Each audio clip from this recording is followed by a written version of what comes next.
Hi there, and welcome to our series of stories about animals, tales of kindness, friendship, and little heroes with big hearts. Today's story is a very special one. It's about a poor, lonely little cat with soft tiger-like stripes, who meets a lost puppy in the middle of a rainy forest. Together, they begin a journey that will change both their lives forever. So, find a quiet place, take a deep breath, and let me tell you the story of the cat and the lost puppy. Part 1, The Lonely Life of the Cat. At the far edge of the city, where cracked concrete met forgotten alleyways, stood an old bridge long abandoned by time. Beneath its rusting frame, nestled in a corner lined with scraps of torn cardboard and plastic bags, lived a cat that no one truly knew. Some called him Rusty because of his faded yellow coat. Others called him Little Tiger for the faint stripes that lined his back like a miniature jungle cat. But the cat didn't care what they called him. No one had spoken his name with kindness in years, and perhaps, he no longer remembered it himself. He lived alone. No family. No friends. No warm bed or bowl waiting at the end of the day.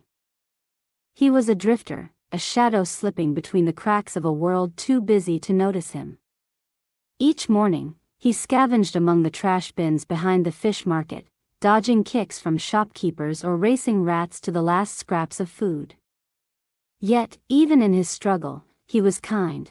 If he found more than he needed, which was rare, he shared with others: a sparrow with a broken wing, a baby mouse separated from its nest, a hedgehog curled and shivering near the storm drain.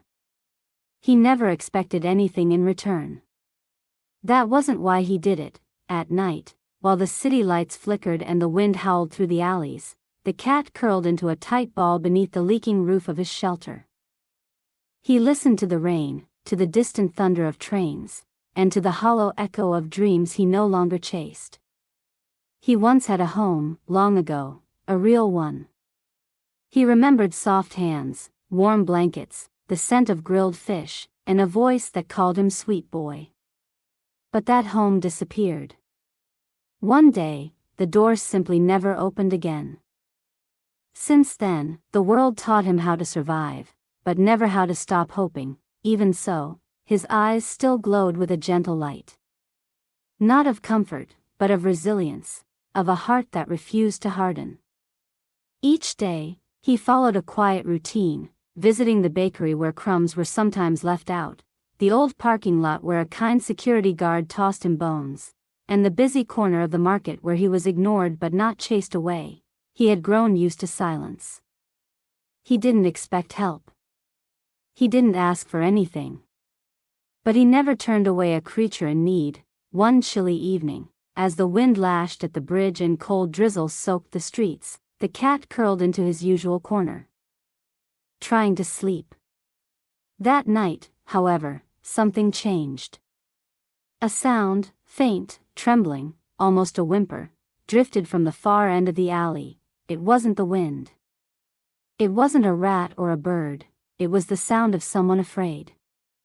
Someone alone. The cat raised his head. His ears twitched. His eyes sharpened, and like he had always done, without hesitation or fear, he rose to his feet and followed the sound, toward a meeting that would change his life forever. Part 2, The Fateful Encounter. The cat crept through the shadows, his paws silent against the wet pavement. The whimpering grew clearer with every step, tugging at something deep inside him, something soft and old, like the memory of being small and scared himself. Turning a corner behind a row of overflowing trash bins, he stopped. There, huddled beneath a collapsed piece of cardboard, was a small dog, soaked to the bone, shivering uncontrollably, and too weak to lift its head. Its fur, once white, was matted with grime and streaked with mud. One ear drooped awkwardly, and its paws were scraped raw from wandering who knew how far. The cat stood still for a moment, watching. The dog whimpered again. A sound so faint it could have been a sigh. Its eyes fluttered open briefly, dull, confused, and filled with fear. When they locked with the cat's, there was no fight left in them. Just quiet pleading. Surrender. Without a word, the cat stepped forward and nudged the piece of cardboard aside. He circled the dog once, then slipped beneath the collapsed shelter to curl up next to it, pressing his warm body against the trembling pup. The dog flinched at first, surprised. But the warmth was real. The cat said nothing. He had no words, only presence. Steady. Calm, he reached into the corner of his makeshift den and nudged a small piece of dried fish toward the dog. It wasn't much. Barely a mouthful. But it was all he had. The dog hesitated, then took the food in slow, careful bites. Every chew seemed to hurt. Every swallow was effort. But when it finished, the dog let out a soft exhale and laid its head beside the cat's paw. A few raindrops slipped through the cracks above them, tapping the ground in rhythm. "Thank you," the dog whispered, barely more than breath. The cat blinked slowly and looked out at the alley, ears still twitching to every distant noise. "You're safe here," his body seemed to say. For the first time in days, maybe longer, the little dog closed its eyes and drifted into sleep. The cat stayed awake. He always did, but something had changed. Tonight, for the first time in a long while, he wasn't alone. Part 3, The Dog's Story. Morning came slowly, filtering through the cracks in the bridge above. The rain had stopped, leaving behind a silence that felt strangely soft. The city, though still asleep in some corners, had begun to stir. Distant honks, a bicycle bell, a vendor calling out for breakfast sales. The little dog blinked awake. For a moment, he seemed surprised to find himself alive. His body still ached, his fur was still matted, but something was different. Warmth. Safety. He turned his head and saw the yellow-striped cat sitting quietly beside him, watching the world beyond the alleyway without saying a word. The dog tried to sit up, winced, then lay back down. "Where am I?" he croaked. The cat flicked his ear. "Under a bridge," he replied, his voice as low and quiet as a passing breeze. The dog let out a weak chuckle. "Nice. That narrows it down." There was a pause. Then, the dog spoke again, this time, softer. I got lost. I didn't mean to. It just happened." The cat turned to face him now, his eyes calm, waiting. "My family took me on a trip," the dog began, his voice trembling with the effort. "We were going somewhere green and wide. I don't know where. It was all grass and sky and smells I'd never smelled before." He paused, swallowing hard. "I fell asleep in the back of the truck, in a box. I was tired from running all morning. When I woke up, the truck was gone. They were gone." Silence. "I waited. I barked. I ran up and down the road, chasing every sound. But they didn't come back. No scent. No voices.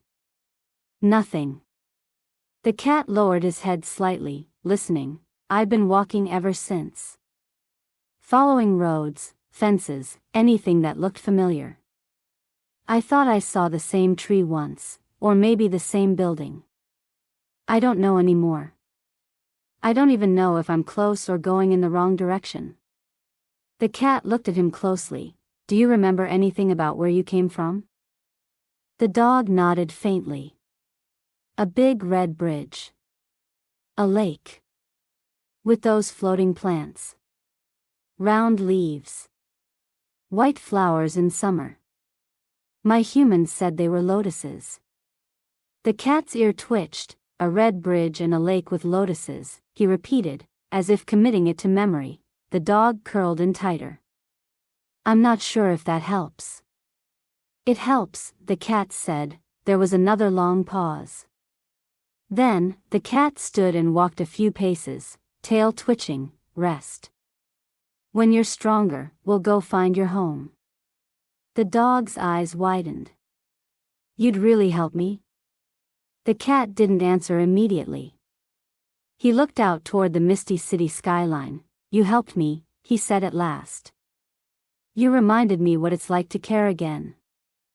He turned back, voice softer now. That's enough reason for me.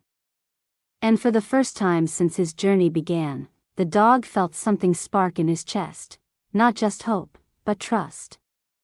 A fragile bond had begun to form in that damp corner of the world. Two strays, from two different lives, about to walk a road neither of them could see, but willing to walk it together. Part 4, the decision to leave. The sun, weak and pale, began to stretch across the cracked concrete like spilled milk.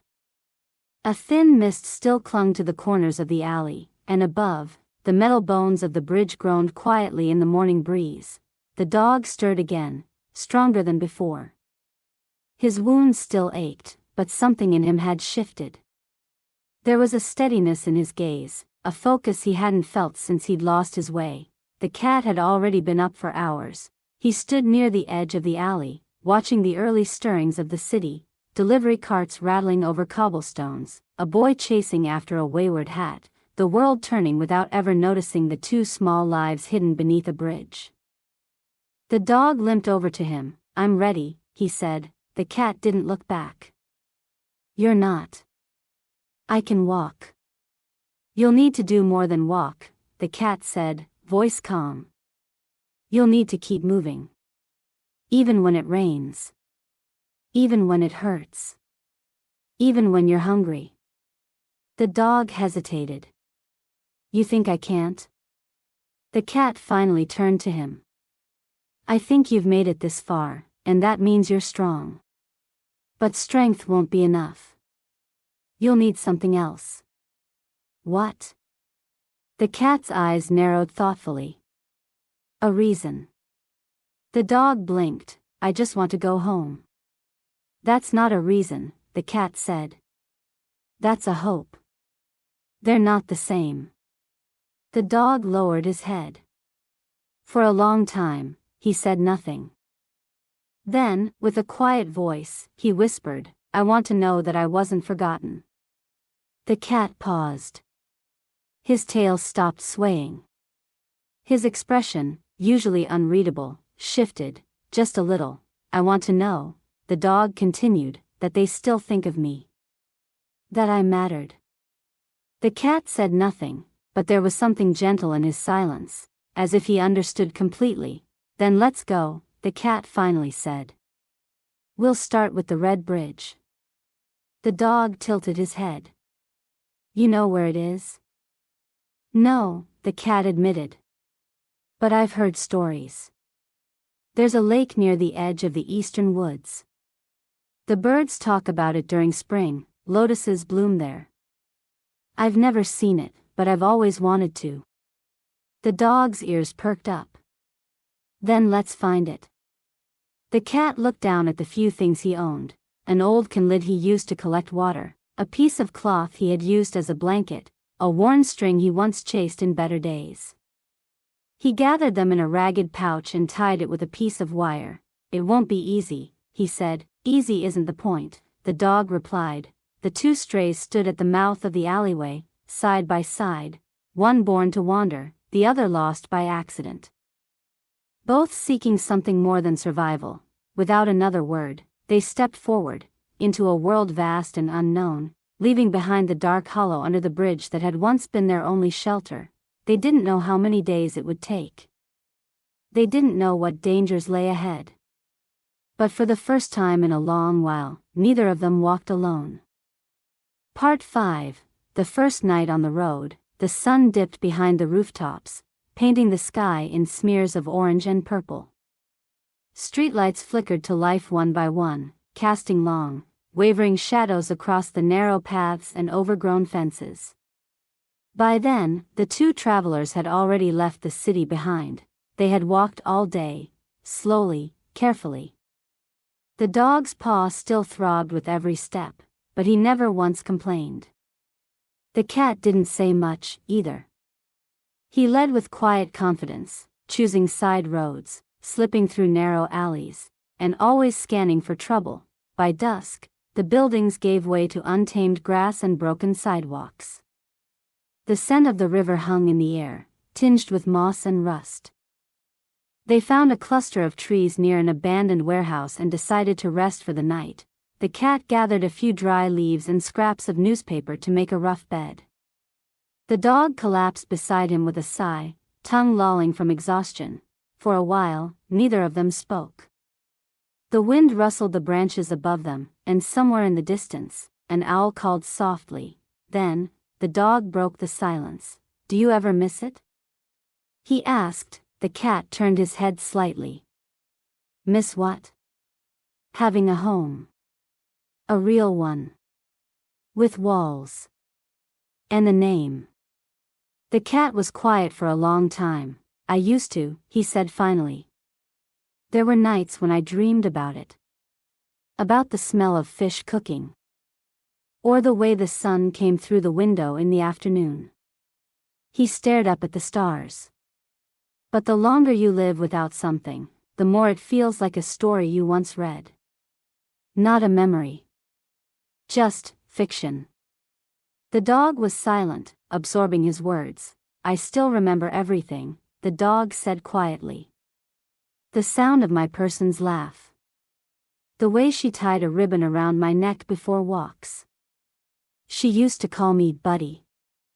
I didn't like it at first, but now I'd give anything to hear it again."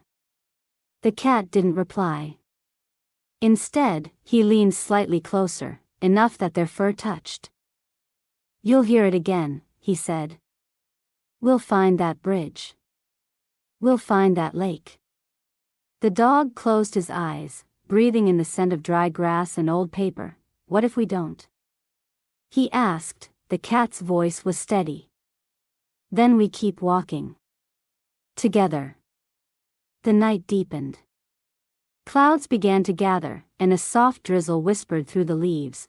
The cat shifted his pouch closer to them, pulling the scrap of cloth over their backs like a blanket. It barely covered half their bodies, but it was enough. Warmth, after all, wasn't just about fabric, it was about trust. Curled beside each other beneath the rustling branches, they drifted into uneasy sleep, unaware of what trials lay ahead. But for this one night, under a quiet sky, the road no longer felt so lonely. Part 6, Trouble in the Abandoned Park. The next morning arrived wrapped in fog, the air damp and still. Dew clung to the blades of grass like tiny glass beads, and the distant hum of the city was replaced by birdsong and the creaking of wind-blown branches. They had wandered farther than either expected. Beyond the warehouses, past rows of crumbling fences and empty lots, they came upon a place that once must have been full of laughter and life, a park, now abandoned. Swings hung crookedly from rusted chains. A slide stood covered in moss, tilted to one side as if exhausted by time. Benches were cracked, graffiti-covered, and surrounded by overgrowth. Trees pressed in from all sides. Reclaiming the space for themselves, the cat paused at the entrance, eyes scanning the shadows beneath the merry-go-round. "Be careful here," he said. "Places that look forgotten often aren't." The dog nodded and stepped lightly beside him. They moved cautiously through the ruins of the park, past broken picnic tables and toppled trash bins.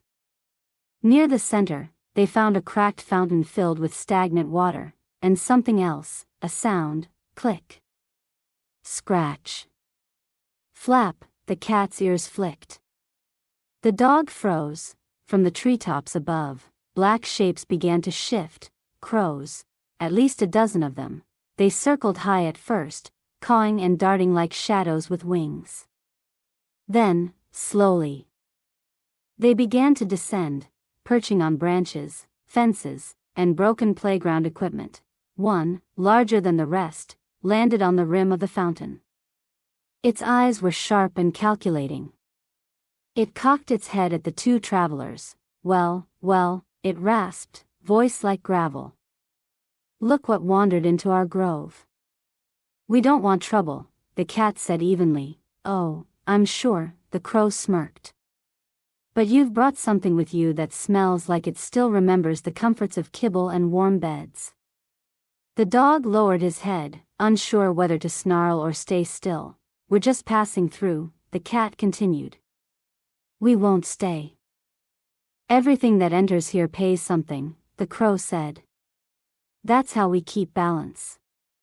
The other crows began to hop closer, wings twitching, beaks snapping. The cat glanced sideways at the dog. "On my mark," he whispered. "What?" "Just follow me. And don't stop." The lead crow flapped its wings, feathers spreading. "Hand over your bag. Or we take it ourselves." The dog growled. "You're outnumbered." "Only if we stand still," the cat said, and then suddenly darted. He didn't run away. He ran toward the fountain, leapt onto it, kicked off the rim, and scattered the birds into chaos. "Now!" he shouted. The dog ran. Crows shrieked and flapped wildly, trying to reorganize midair. The cat zipped through the park like lightning, weaving between swings and tunnels, drawing the crow's attention away from his friend. The dog bolted through the trees, but two crows caught up quickly. One dove, pecking at his ears.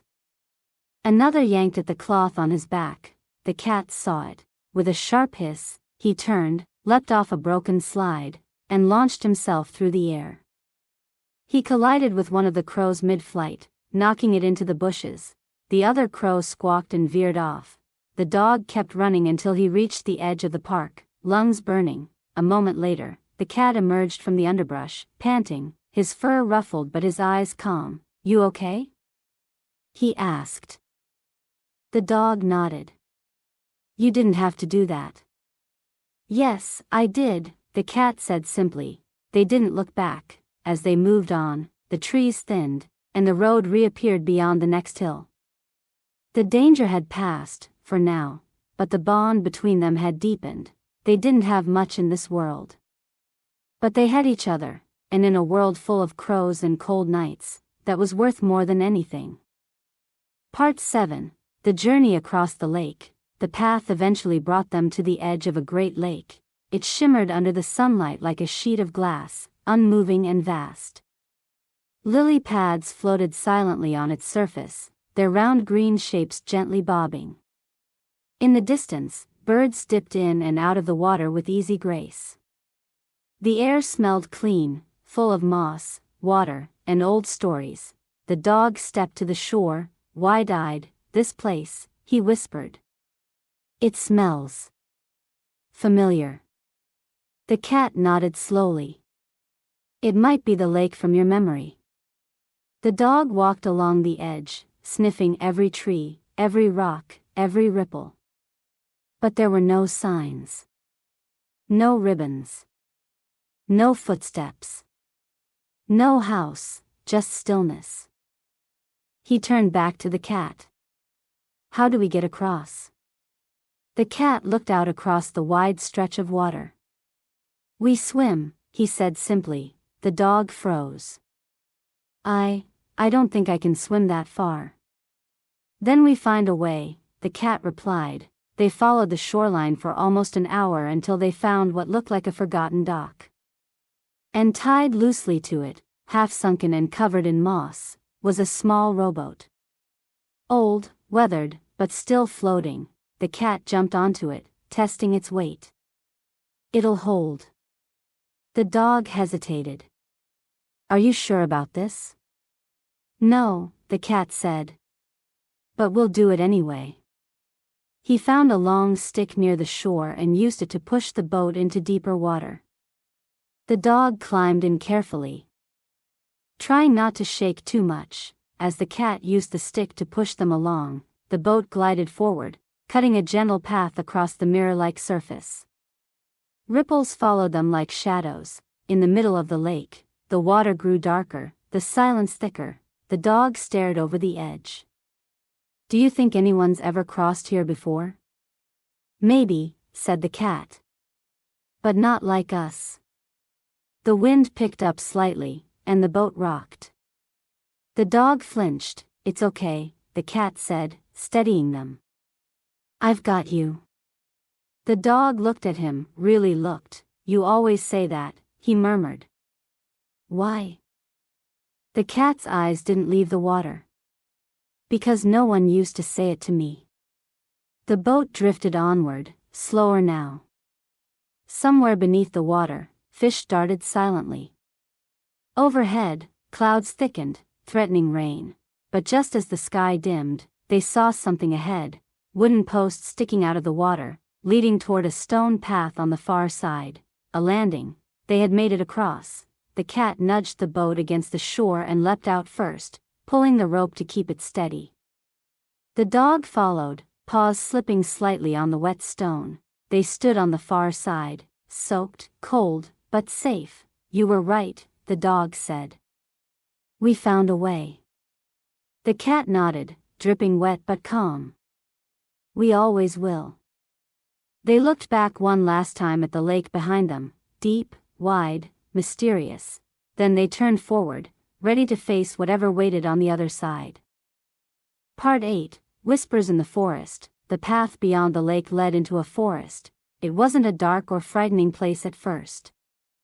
The trees were tall and graceful, their trunks smooth, their leaves filtering the sunlight into soft green patterns that danced across the ground.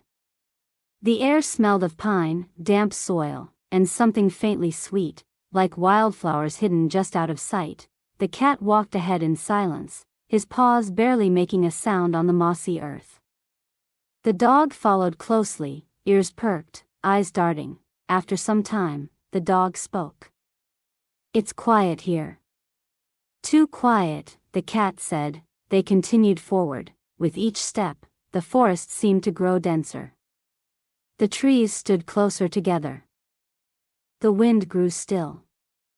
Even the birdsong began to fade, replaced by a strange hush, as if the woods were holding their breath. Then, they heard it, a whisper, faint. Soft. Not in a language either of them understood, but somehow familiar. The dog froze. Did you hear that? Yes, the cat replied, ears turning slowly. Don't answer it. They pressed on, faster now. But the whispers followed, coming from all directions. High in the branches. Low in the brush. Some soft, like the wind. Others sharper, like laughter from just behind a tree. The dog shivered. I think they're watching us. They are, the cat said. He stopped near a fallen log and sniffed the air. We're not alone here. Not just animals, either. This forest is old. It remembers things. The dog looked around nervously. Remembers what? Pain, the cat answered. And stories. The dog's eyes widened, but also kindness, the cat added. Not all the whispers are cruel. As if to prove it, a small voice drifted through the leaves, soft and melodic. He helped the sparrow. He fed the mouse. He carried warmth beneath the house. The dog blinked. That's about you. The cat said nothing. The voice faded, and the forest fell silent again. How do they know? The dog asked. They see more than eyes do, the cat murmured. And sometimes, they speak what you try to hide. The dog glanced down, suddenly feeling very small beneath the towering trees. They walked for hours, the forest shifting subtly around them, paths that turned without warning, roots that moved like breathing things beneath the soil. But they were never truly lost. By evening, they reached a clearing bathed in golden light. The whispers faded into a hush, and a gentle wind stirred the grass. They collapsed beneath a wide oak tree, exhausted but safe. For now, the cat looked up at the branches. I think this forest knows who we are, he said. Is that good or bad? The dog asked. Both, the cat replied. But if it's watching, then maybe someone else is too. They didn't speak again that night. But as they drifted into sleep, the wind whispered one last time. Two lost hearts. One path to find. Not all who wander leave love behind. And then, silence. Part 9, The Fox with One Eye. The next morning, the forest had changed again. The air was cooler now, tinged with fog. Sunlight came in pale shafts through the canopy, and the trees stood still as statues. Even the wind seemed afraid to move. The cat led the way, nose low to the ground, every sense alert. The dog followed closely, his tail low. "Do you think we're getting close?" he whispered. "I don't know," the cat replied. "But something is." That's when they heard it, a low, crackling laugh, not a whisper. Not a bird. Something else. They turned a corner and saw him, a fox, thin, with patchy red fur and a tail that dragged behind him like a ghost.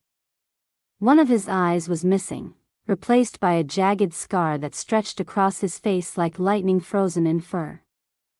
His remaining eye gleamed bright yellow, sharp and unblinking. He sat on a flat rock in the center of the path, grooming a paw casually. Well, he said in a slow, amused tone.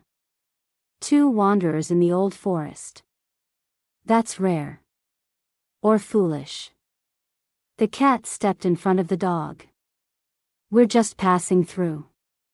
"Everyone says that," the fox smirked. "Until the forest swallows them whole." The dog bristled. "We don't want trouble." "Trouble?" The fox laughed again, rough and cold. "You carry trouble like fleas, little ones.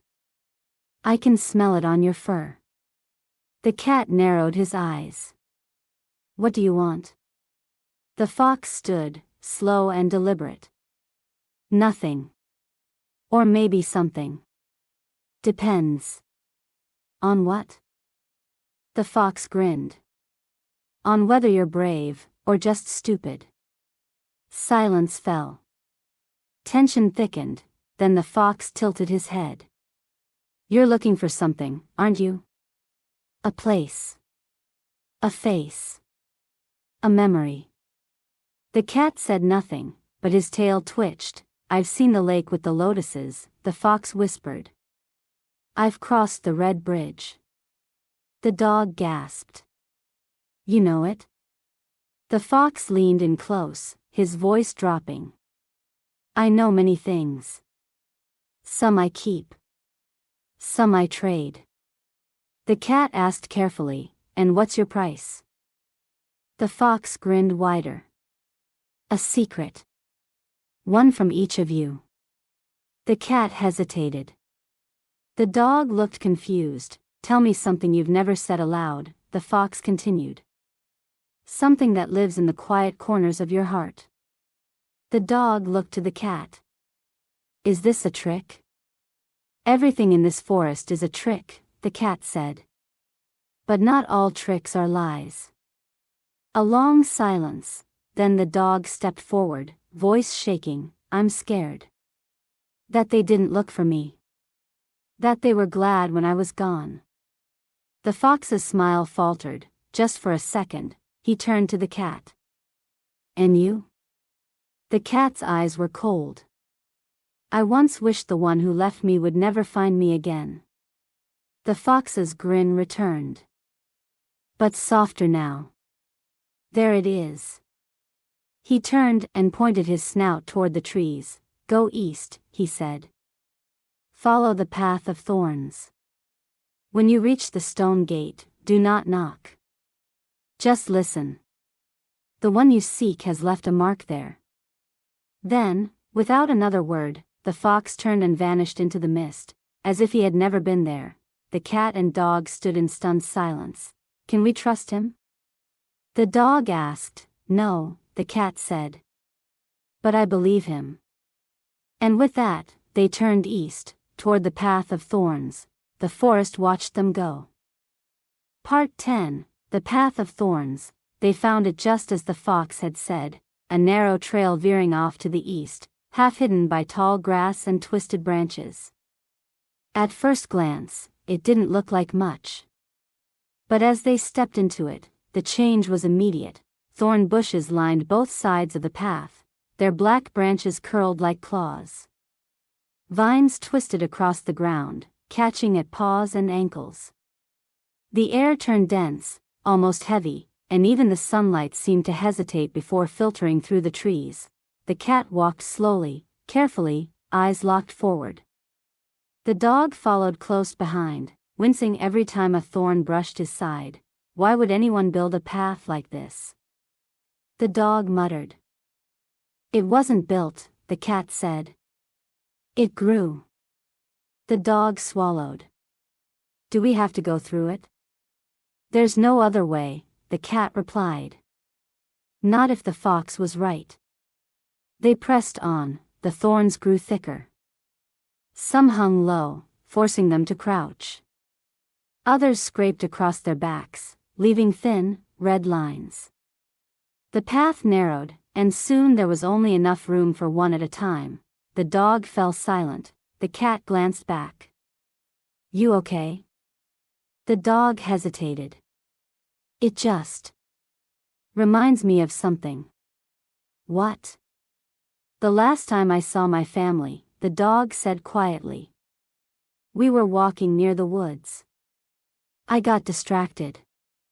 I ran off after a butterfly. I thought they'd wait. But when I turned around, they were gone. He stepped forward too fast and winced as a thorn tore a patch of fur from his leg. I've been blaming myself ever since, he whispered. If I hadn't run, the cat stopped. You didn't do anything wrong, he said. They should have looked for you. The dog looked up, surprised. I once wandered away too, the cat continued. When I came back, the door was closed. I waited for days. But no one came. They moved on without me. The dog's eyes widened. So you know how it feels. The cat nodded slowly. That's why I'm still walking. For a moment, the thorns didn't feel so sharp. They walked in silence after that, together, through the pain, through the narrow twists and dark corners. Eventually, the path opened into a small clearing. In the center stood a stone gate, ancient, moss-covered, half buried in the earth. There were no doors. No writing. Just two standing stones, side by side, with a flat arch across the top. The dog stepped forward. What now? The cat stared at the gate. The fox said not to knock. Just listen. The cat nodded. They both Saturday, and at first, there was nothing, just the wind, but then, softly, like something drifting through time, they heard it, a bell, faint. Distant. Familiar, the dog's ears twitched. I know that sound. He whispered, the bell rang again, closer now, and in that moment, the dog took a shaky breath. His eyes shimmered. That was the bell on my collar. The cat said nothing. He just placed a paw gently on the dog's shoulder. We're getting closer, the cat whispered, and this time, the dog believed it. Part 11, the memory bell. The sound of the bell faded into silence, but something had changed. The air around the stone gate shimmered faintly, like heat above a road on a summer day. The moss on the arch began to tremble. Dust lifted into the air without wind. And then, without a sound, the space inside the archway turned dark. Not the black of night, but the black of depth, like looking into still water with no bottom. The dog took a step back. What is that? The cat stared, unblinking. It's not a doorway, he said. It's a memory. The dog turned to him, confused. How do you know? The cat's eyes narrowed. Because I feel something pulling. Not my paws. My heart. The darkness shimmered again. And the bell rang once more, clearer now, louder. Then, before either could speak, the dog's body moved on its own. Not running, not leaping, just walking, as if drawn by a thread of invisible silk. He stepped into the black.